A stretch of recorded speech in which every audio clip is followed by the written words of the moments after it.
Edible vaccines पाहूयात. Edible vaccines.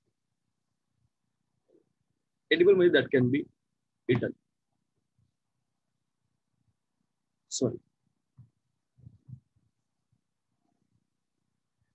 Sorry guys. Work on production of edible vaccines is in progress and presently potatoes are being produced with the help of biotechnology. These potatoes are called as transgenic potatoes. या पोटॅटोला काय म्हणतात? बटाट्याने काय म्हणतात? Transgenic potatoes. These potatoes will act against bacteria like Vibrio cholerae, Escherichia coli. Escherichia coli and Vibrio cholerae.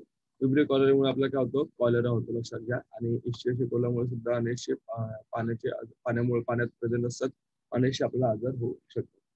Consumption of these raw potatoes generates the immunity against cholera and diseases caused by E. coli. E. coli म्हणजे Escherichia coli. हा shortcut आहे. E. coli म्हणजे Escherichia coli. What will happen if these potatoes are cooked for consumption? Right? काय करतो बघा या बटाट्यांमुळे? आता जे बटाटे असतात ना, लक्षात घ्या, जे पोटॅटोज असतात ना, ट्रान्सजेनिक पोटॅटोज म्हणतात त्यांना. Transgenic potatoes. So inject virus in the plant. बघा काय करतात? Isolation of desired gene from human pathogen. जे पॅथोजन आहेत ना, ऍक्च्युली त्याच्यातून जी काही जीन आहे, बघा जीन आहे, हा डीएनएचा एक पार्ट आहे, त्याला जीन म्हणतो आपण. डीएनए ऑलरेडी सगळे शिकलेला आहात. तो काय करतात? तो ट्रान्सजेनिक प्लांट व्हायरस असतो, ठीक आहे, त्याच्यामध्ये इन्सेक्ट होतात. Then this virus infect the pieces of potatoes on the leaf. नंतर पुढे पोटॅटो मध्ये जीनचं entire plant is developed from the leaf pieces containing gene of human pathogens.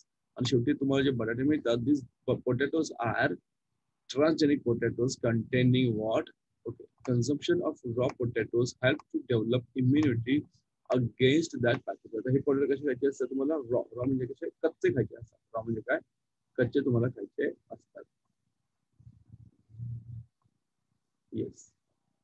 तर खाद्य लसी म्हणजे काय? तर लसी, खाद्य लसी निर्माण करण्याचे कार्य चालू असून सध्या जनुकीय तंत्रज्ञानाच्या सहाय्याने बटाट्याचे उत्पादन घेतले जात आहे.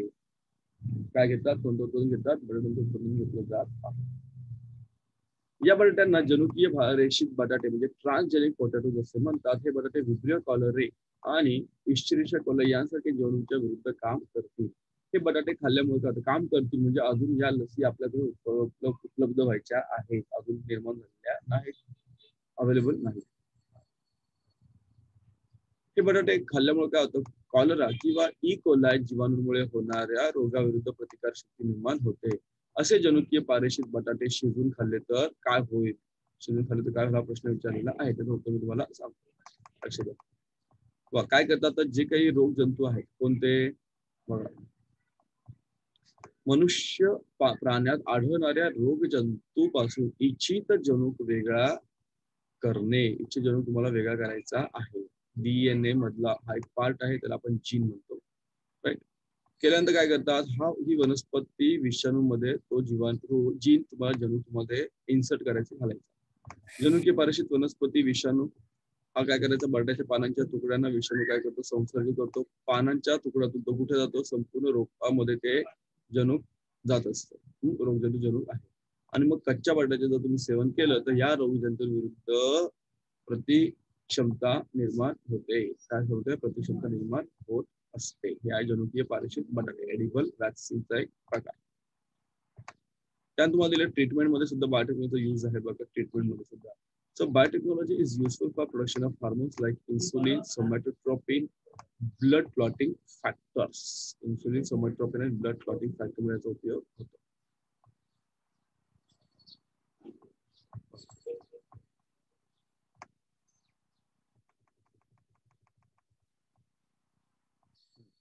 रोगोपचार. इन्सुलिन, सोमॅटोट्रॉपिन हे वाढीचे संप्रेरक, रक्त गोठवणारे घटक यांच्या निर्मितीसाठी जैवतंत्रज्ञानाचा काय केला जातो? वापर केला जातो. लक्षात घ्या. त्याचबरोबर नेक्स्ट काय तुमचं आपण युजेस पाहतोय? इंटरफेरॉन. काय पाहतो आपण? इंटरफेरॉन. What are interferon? बघा, इंटरफेरॉन पाहतो आपण. Interferon, this is a group of small sized protein molecules. Interferon म्हणजे काय? This is a group of small sized protein molecule used in treatment of viral diseases. These are produced in blood. However, nowadays, with the help of biotechnology, transgenic E. coli are used for production of interferons. Interferons, it's a part of therapy. बघा, हे काय असतात तर छोट्या आकाराच्या प्रथिनांचा गट असतो. छोट्या आकाराच्या प्रथिनांचा गट असून विषाणूजन्य रोगांच्या उपचारासाठी वापरण्यास तो येतो. त्याची निर्मिती रक्तात होते. आता मात्र जैवतंत्राच्या मदतीने जनुकीय दृष्ट्या उन्नत जीवाणू ई कोलायचा वापर इंटरफेरॉन निर्माण करण्यासाठी केला जात आहे. नेक्स्ट पाहतो आपण जीन थेरपी. हा शब्द तुम्ही ऐकला असेल, जीन थेरपी. काय जीन थेरपी बघायचे इकडे काय दिलंय, do you know Indian institute of science has developed a transgenic variety of tobacco. If cattle feed upon leaves of this plant, they do not contract a viral disease that is rinderpest. हे पण त्यांनी शोधलेलं. So what is gene therapy, guys? Gene therapy is to treat genetic disorders in somatic cells has become possible due to biotechnology. Example तुम्हाला दिलंय, phenylketonuria, PKT. Phenylketonuria arises due to genetic changes in hepatocytes, म्हणजे liver cells. Liver मध्ये cells असतात, they are known as hepatocytes. It has become possible to treat it with gene therapy. This method is called as somatic cell gene therapy. All the cells except sperms and ova in the body are called as somatic cells. They are all known as somatic cells. हे दोन cells जर सोडले तर जे काही आपले cells आपल्या body मध्ये आहे, they are known as somatic cells. जनुकीय उपचार, जीन थेरपी. आणि इथे पण तुम्हाला दिलं बघा की भारतीय विज्ञान संस्थेने काय केलेलं आहे, एक तंबाखू बनवलेली आहे, तंबाखूची जात विकसित केली आहे. आता ही तंबाखू अशी आहे ना, ती कशी आहे तर जनुकीय पारेषित आहे, जेनेटिकली मॉडिफाईड आहे. त्यामुळे काय होतं, ह्या वनस्पतीची पाने जर जनावरांनी चघळली,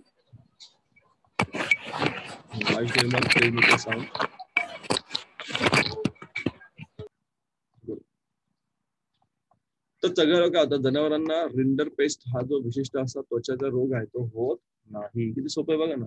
तंबाखू नुसती त्यांना खायला द्यायची, तंबाखूची पानं खायला द्यायची आहेत जनावरांना. तर काही पेशींमध्ये ज्याला सोमॅटिक सेल्स म्हणतात, जनुकीय दोष निर्माण झाल्यास त्यावर या पेशीवर जनुकीय उपचार करणे आज दैवतंत्रज्ञानामुळे शक्य झालेले आहे. उदाहरण फिनाइलकीटोन्युरिया. हा विकार यकृतातील पेशींमध्ये जनुकीय दोष निर्माण झाल्यास होतो. जीन थेरपीच्या साहाय्याने उपचार शक्य झाले आहेत. या पद्धतीला कायिक किंवा जनुकीय उपचार पद्धती असे म्हणतात. शुक्रपेशी आणि अंडपेशी यांच्या व्यतिरिक्त शरीरातील सर्व पेशींना कायिक म्हणजे सोमॅटिक सेल असे म्हणत असतात. लक्षात घ्या. पुढे बघा काय आहे, क्लोनिंग. क्लोनिंग मी तुम्हाला सांगितलं होतं.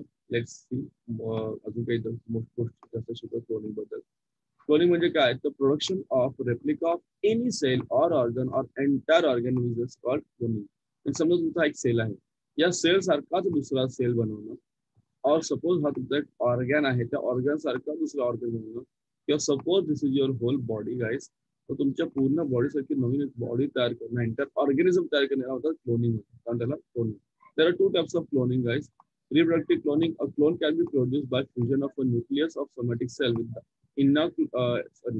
enucleated. Enucleated also without nucleus. Enucleated ovum of any body. Thus, there is no need of sperm to produce the new organism. And second part is the therapeutic cloning. Therapeutic cloning. part म्हणजे आधी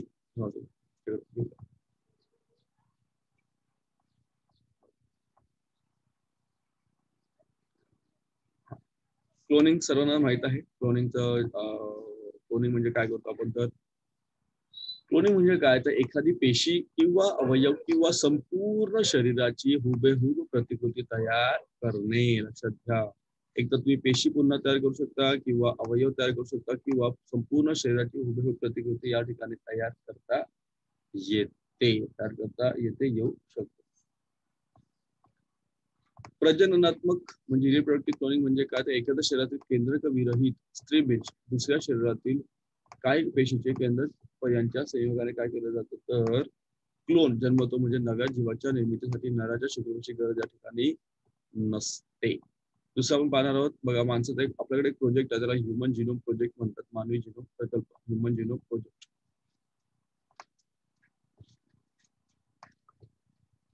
तुमच्याकडे तो याची माहिती गोळा करा, सोपा आहे. इंटरनेटवर तुम्ही माहिती गोळा करू शकता ह्युमन जिनोम प्रोजेक्टचा. Second part of therapeutic cloning. See the protein produced by biotechnology and the names of the diseases they are used. जसं इन्सुलिन आहे, इन्सुलिनचा उपयोग कुठे होतो? Obviously insulin is used in diabetes. Somatotrophin is used in dwarfism. ज्या मुलांची उंची वाढत नाही तर काही कारणास्तव त्यांच्या शरीरामध्ये जे सोमॅटोट्रॉफिन नावाचं जे हॉर्मोन आहे ते प्रोड्यूस झालं नाही, then they are facing this problem. जर स्टॅटिन त्यांना दिलं तर त्यांची जी काही उंची वाढण्याची जी प्रक्रिया थांबली होती ती दॅट कॅन बी एनहॅन्स, तर ती त्या ठिकाणी काय होते? वाढू शकते उंची.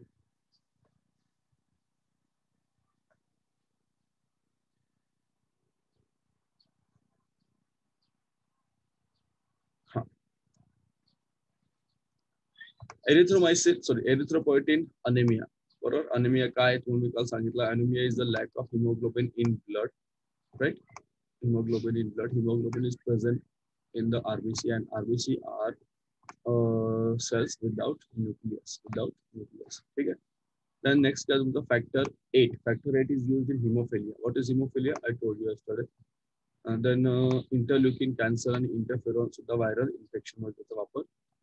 So stem cells can be derived from the cells formed in the laboratory by the union of somatic cell nucleus with the enucleated egg cells. Various diseases can be treated with the help of these stem cells. तर बराच उपयोग होतो stem cells. Okay, therapeutic मध्ये. Similar to cells, genes can also be cloned and millions of copies of the same gene can be produced. Those can be used for gene therapy and other purposes. तुम्ही आता gene किंवा हे ना तुम्ही बऱ्याच picture मध्ये सुद्धा पाहिलं असेल. And controlling the inheritance of hereditary diseases, continuation of generations, enhancing the specific tendency may become possible due to cloning technique. However, there is worldwide opposition to human cloning on various issues. Opposition आहे या गोष्टीला, पूर्ण जगामध्ये लोक विरोध करत आहेत की हे योग्य नाही वगैरे वगैरे वगैरे. जीवन प्रकल्प काय बघा, उपचारात्मक क्लोनिंग मध्ये काय आहे आणि कोणकोणते जैवतंत्रज्ञान वापरून कोणकोणती उत्पादने तयार केलेली आहेत ज्याचा उपयोग कुठे होतो, ती कोणकोणत्या रोगावर उपयोगी पडतात. जसं इन्सुलिन आहे त्याचा उपयोग होतो मधुमेहासाठी. स्टॅटिनचा उपयोग होतो ठेंगूपणा. ज्यांची उंची वाढते त्यांना हे द्या, त्यांची उंची वाढायला सुरुवात होईल. एरिथ्रोपॉयटिन असेल त्याचा उपयोग होतो अॅनिमिया मध्ये. फॅक्टर 8 आहे हिमोफिलिया. इंटरल्युकिन आहे कॅन्सर आणि इंटरफेरॉन आहे विषाणू संक्रमण. तर केंद्रक स्त्रीबीज दुसऱ्या शरीरातील काही पेशींचे केंद्रक यांच्या संघ तयार झालेल्या पेशी प्रयोगशाळेत विकसित करून त्यापासून मूल पेशी स्टेम सेलची निर्मिती करता येते. संबंधित व्यक्तीच्या कित्येक व्याधींवर या मूल पेशींच्या पद्धतीने उपचार होऊ शकतात. तसं पेशीप्रमाणे जनुकांचेही क्लोनिंग करून त्याच प्रकारची लाखो जनुके तयार केली जातात. जनुकीय चिकित्सा व इतर हेतूसाठी यांचा वापर होत असतो. लक्षात. त्याचबरोबर क्लोनिंग तंत्राने काय होतं की रोगांचे संक्रमण रोखणे, वंशवृद्धी सुरू ठेवणे, विशिष्ट प्रवृत्ती उच्चतम करणे हे शक्य होईल. परंतु अनेक कारणांनी मानवी क्लोनिंगला जगभर काय आहे तर विरोध आहे. सध्या मानवी क्लोनिंगला विरोध केलेला आहे.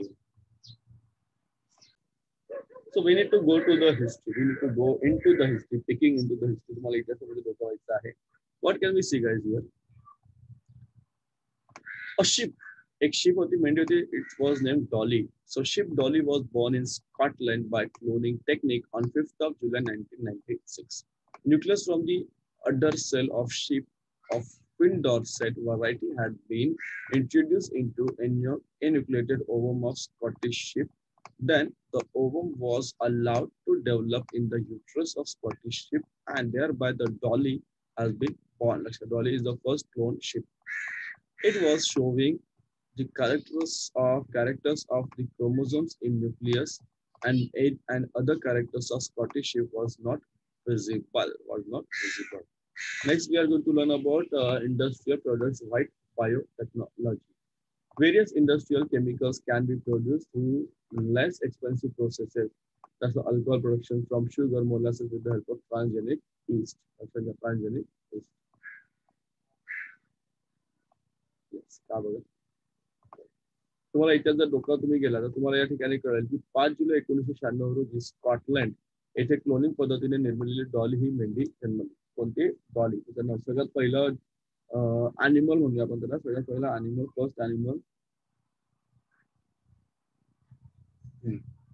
First animal to be produce with the help of cloning. Scottish मेंढीच्या स्त्रीबीजातील केंद्र काढून त्या जागी फिन डॉर्सेट जातीच्या मेंढीच्या स्तनपेशीतील केंद्र टाकण्यात आले. नंतर त्या बीजाची स्कॉटिश मेंढीच्या गर्भाशयात वाढ घडून आणली गेली व नंतर डॉली जन्मली. ही मेंढी या ठिकाणी जन्मली. केंद्रकातील गुणसूत्रानुसार तिची वैशिष्ट्ये होती. स्कॉटिश मेंढीचे कोणतेही वैशिष्ट्य तिच्यामध्ये शरीरात नव्हते. अनेक पिल्लांना जन्म देऊन डॉली फुफ्फुसाच्या रोगाने 14 फेब्रुवारी 2003 रोजी मरण पावली. लक्षात घ्या. 2003 डॉली. तुम्हाला डॉलीची प्रतिनिधित्व दाखवली. तर औद्योगिक उत्पादनाला म्हणतात व्हाईट किंवा श्वेत जैव तंत्रज्ञान. लक्षात घ्या. औद्योगिक उत्पादनात व्हाईट किंवा श्वेत जैव तंत्रज्ञान. व्हाईट किंवा श्वेत जैव तंत्रज्ञान. विविध औद्योगिक रसायने कमी खर्चाच्या प्रक्रियांद्वारे निर्माण करता येतात. उदाहरणार्थ सुधारित ईस्ट वापरून मळीपासून मद्य निर्मिती होत असते. मळीपासून होत असते, मद्य निर्मिती होत असते किंवा करतात.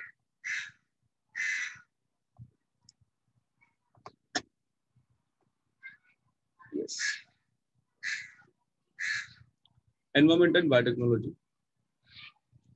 It has become possible to solve environment-related various problems with the help of biotechnology. Microbial techniques are already in the use for treatment on sewage and solid waste. Sewage is rich in organic matter. If such sewage is released in natural water bodies like rivers, the organic matter in it gets oxidized with the help of dissolved oxygen. Due to this, what happens? The level of dissolved oxygen, BOD म्हणतात, BOD. So the level of dissolved oxygen is where we are. So dissolved oxygen decreases, adversely affecting the aquatic life.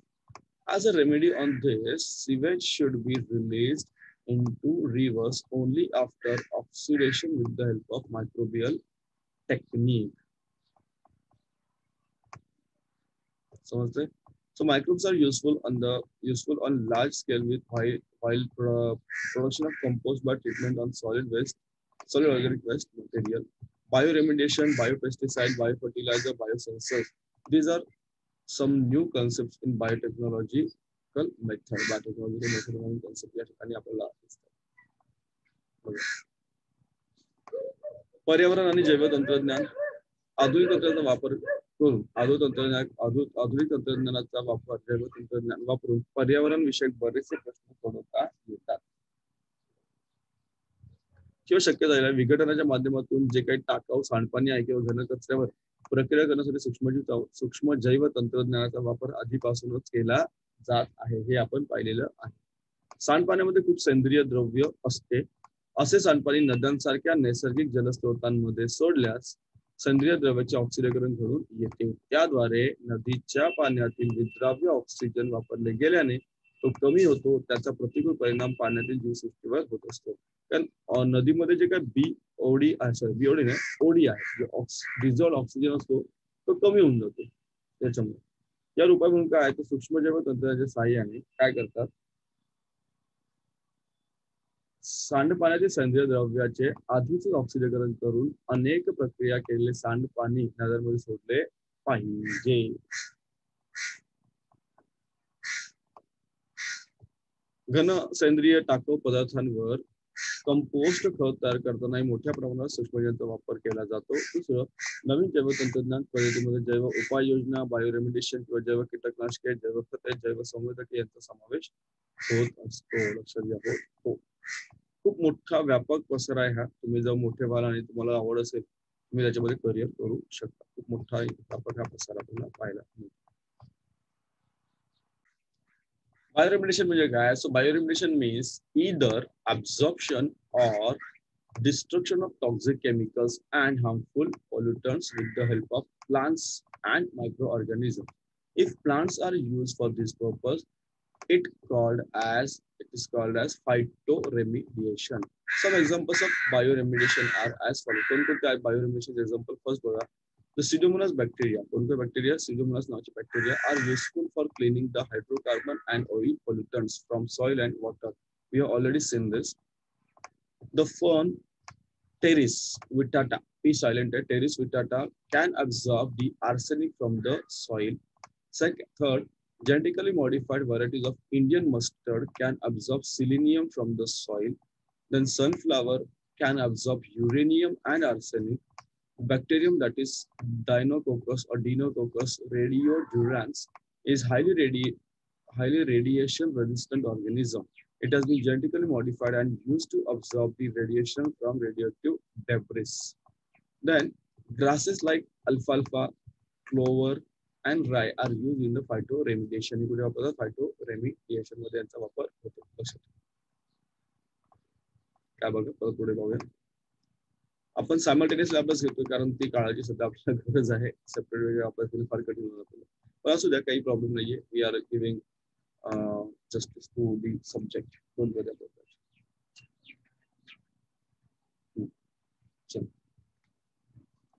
जैव उपयोजना म्हणजे काय तर वनस्पती व सूक्ष्मजीवांसारख्या सजीवांचा वापर करून पाणी, सांडपाणी, प्रदूषित जमीन यांच्यातील जी काही विषारी रसायने असतात किंवा प्रदूषित असतात ती आपल्याला नष्ट करायची असतात किंवा त्या शोषून घ्यायचे असतात.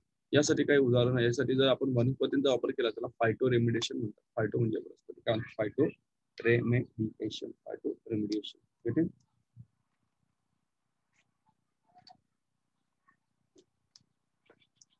Yes.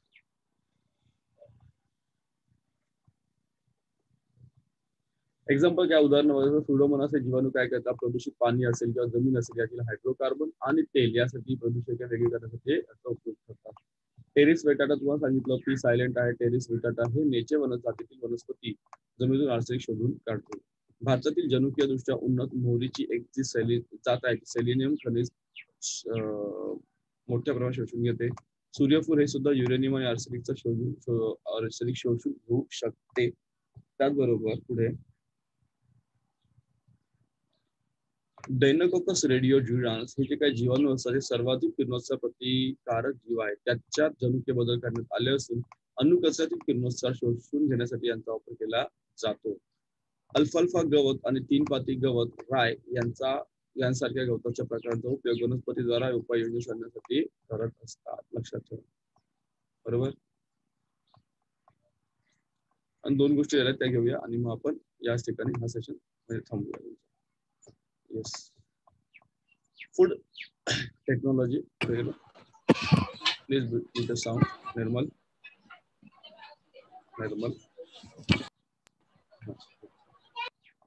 Mute your sound, everybody. Food biotechnology. Food items like bread, cheese, wine, beer, yogurt, vinegar are produced with the help of microorganisms. These food items are probably the oldest ones produced with the help of biotechnology. These are the oldest ones. लक्षात घ्या. आणि DNA fingerprinting हा एक नवीन part आहे. नवीन खूप महत्त्वाचा आहे. DNA sequence of each person is unique. लक्षात घ्या. प्रत्येकाचे डीएनए सिक्वेन्स युनिक असतात, वेगळे असतात, एकमेव असतात. As that of the fingerprint. जसे फिंगरप्रिंटचे नंबर वेगळे असतात ना आपले तसे डीएनए सुद्धा वेगळे असतात. Due to this, identity of any person can be established with the help of its available DNA. This is called as DNA fingerprinting. It is mainly useful in forensic sciences. Identity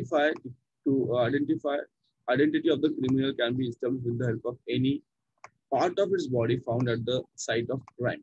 Similarly, identity of father of any child can be established. This research is performed in Center for DNA Fingerprinting and Diagnosis. कुठे होतं हे? हैदराबादला होतं. कुठे होतं? हैदराबाद. लक्षात घ्या. कुठे होतं? हैदराबाद.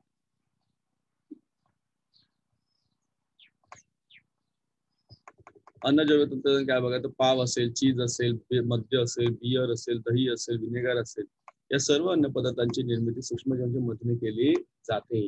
या वस्तू जैवतंत्राच्या आधारे तयार करण्यात आलेल्या कदाचित सर्वात जुन्या वस्तू आपल्याला पाहायला मिळतात. डीएनए फिंगरप्रिंटिंग काय सगळ्यांना बघा. लक्षात घ्या. ज्याप्रमाणे एखाद्या व्यक्तीच्या बोटाचे ठसे एकमेव असतात त्याचप्रमाणे त्या व्यक्तीच्या शरीरात असणारे डीएनए त्याची जडणघडण सुद्धा कशी असते, सिक्वेन्सिंग कशी असते, एकमेव असे. लक्षात घ्या. म्हणून काय होतं की कोणत्याही व्यक्तीच्या उपलब्ध डीएनएवर अगदी डोक्याचा केस जरी मिळाला तुम्हाला त्या ठिकाणी तरी सुद्धा त्या ठिकाणचा तो काही जो गुन्हेगार होतो त्याची ओळख पटवणे शक्य होते. तर डीएनए फिंगरप्रिंट असे म्हणतात. या त्याचा वापर गुन्हे निदान करण्यासाठी होतो. त्याला फॉरेन्सिक सायन्स म्हणतात. गुन्ह्याच्या ठिकाणी आढळणाऱ्या गुन्हेगाराच्या शरीराच्या कोणत्याही भागापासून लक्षात घ्या त्याची ओळख पटवता येते. तसेच एखाद्या बालकाच्या पित्याची ओळख सुद्धा करता येते. हे संशोधन कुठे होतं? हैदराबाद या ठिकाणी सेंटर फॉर डीएनए फिंगरप्रिंटिंग आहे त्या ठिकाणी ते होतं. आणि डायग्नोसिस.